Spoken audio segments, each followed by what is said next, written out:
Sugar Babes on Dublin's best music mix, 98 FM.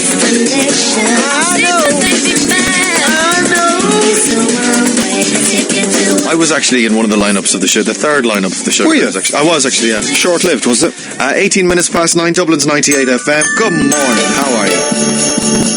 Yeah, it was me, H from Steps. Right. And Javine. And Javine, yeah.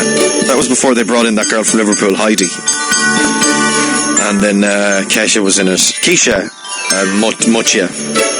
That was their biggest song from their first album, Overload, from the Sugar Babes, 98 FM. Donald's here! Yeah! Good morning, Ray. Good morning, JP. Donald. You Dodo, how are you this morning? I'm very well, thanks. How are you, gents? What's going on with this moustache business? Yeah. Like, you know, you realise Movember is over. You do realise what December marks the release of, though. It's the new Anchorman movie. I've got to pay a tribute to Ron Burgundy. Oh, right. You're actually in costume then? I'm in full costume. I thought you were... So you've got a ginger moustache. It's the closest I could come up with. So you're a genuine ginger man with a ginger moustache. That's it. So are you going to be meeting him? You are? That's the plan. Right, we'll talk about that in a couple of minutes. Meantime, you went off and met the lovely Sugar Babes. You know, these are the original lineups of the Sugar Babes. When these were just kids when they got together. There's Mutya or Mutya. There's Keisha, and then there's our very own. We've always called her our very own, even though... Didn't you grow up in London? She did. And she's got a proper London accent, but she's ginger also. But her mum and dad are from Ireland, or Wexford? Her dad's from Omagh. Omagh, right? Yeah, she's got family in Limerick as well. I see. So you went off to meet them because they're now back together and they're not called Sugar Babes anymore because Mutya tried to keep the name the Sugar Babes and there was a big court case over that and it didn't work out. So now they're called MKS. MKS. Mutya, Keisha and Siobhan. And we spoke to Mutya a couple of months ago now when they were talking about that whole rumour of them getting back together was just a rumour and she said, yeah, it's happening. And we're called MKS and we're going to be touring pretty soon. So they're talking about going back on the road and you met them. I did. This radio gig is hard. You keep sending me off to meet beautiful people. Yes, and the Sugar Babes. And the Sugar So what happened? What was the story? Well, first of all, I was a little mixed up. As you know, I'm not the brightest spark, especially in the mornings. So when I went to meet them, stupid is probably a better word for it. Dumb. So I wasn't entirely sure what MKS stood for. So as you'll hear, I had just a little bit of a mix-up. All right. You've changed the name. You've changed the name. Tell me about the name. Now, MKS obviously stands for Many Killer Songs. That's obviously what it stands for. Nothing else. I never thought about that. Oh, it's something different? Am I wrong? Oh, it's your names, isn't it? You almost have I like Many Killer Songs. I prefer that. That's good for an album. I think for us, I think we'll always be Sugar Babes, but I think it was important to have a fresh start, and I think, I think we all had a different journey in the Sugar Babes and one that we don't regret, but it was important for us that we made a statement about the fact that it was the three of us and the original three and it was almost like a sign of respect for each other in a way. Who was that there? Was that Siobhan? That was Siobhan. Ah, you're so bloody charming. You had the wrapped around those girls. So tell us, Many Killer Songs. So which one's he, a single? Here's my card. Give us a shout after the interview. I would have been remiss in my duties as a reporter. Oh, obviously, keep do that. Keep it clean, keep it professional. Yeah, they're all taken though, aren't they? They've all got boyfriends and as I found out, husbands, unfortunately. So they obviously took to you and they liked you from your opening gambit of "I love your music, oh girls, you're so hot."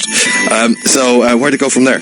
Well, from there they told me about what their plans are. On New Year's Eve, they're going to be playing a big gig here in Dublin. It's the 3 New Year's Eve festival, and they're going to be playing in College Green. I've seen the things for this, the poster. I didn't know who they were playing it. I've seen it's going to be, here's the thing, I think 3, the sponsors, the mobile phone company, they've missed a trick on this.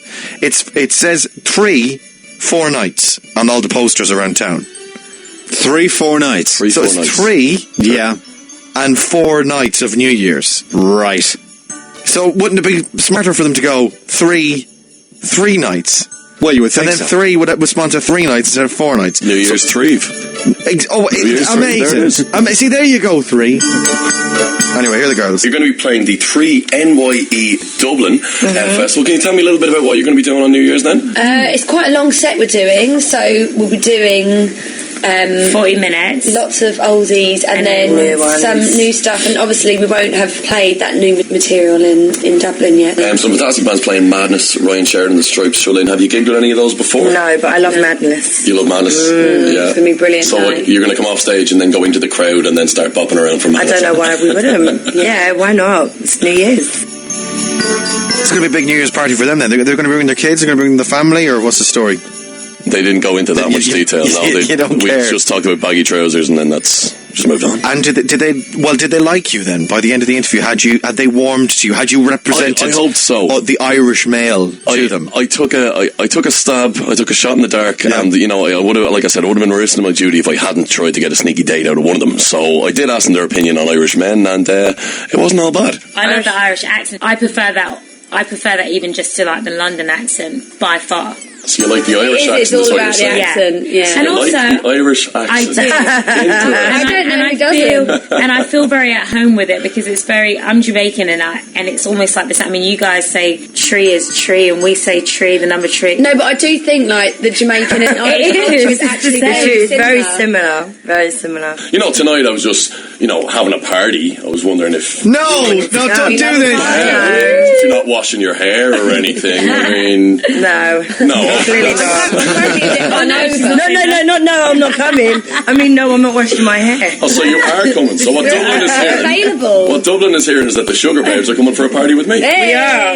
Yeah. Oh my God, amazing. And then they got thick with you because you called them the Sugar Babes and they're actually MKS. I had to ruin it, didn't I? I just had to put my foot in it. So Keisha is single, is she?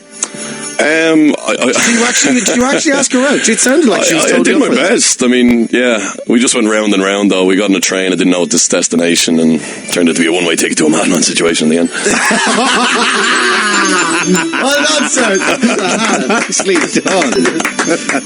Nice one. So they're going to be pushing the button for there he goes. For the New Year at the it's the 31st. 31st. They're going to be doing the gig with Madness, and who else you say was going to be Madness? It's going to be Shullin, The Stripes. There's a great card. Okay. So that's obviously for New Year's, and you're going to be going to check out Anchorman 2 for us a little bit later on. I am indeed, and I'm very much looking forward to it, I have to say. Stay on 98 FM. Donald will be back with...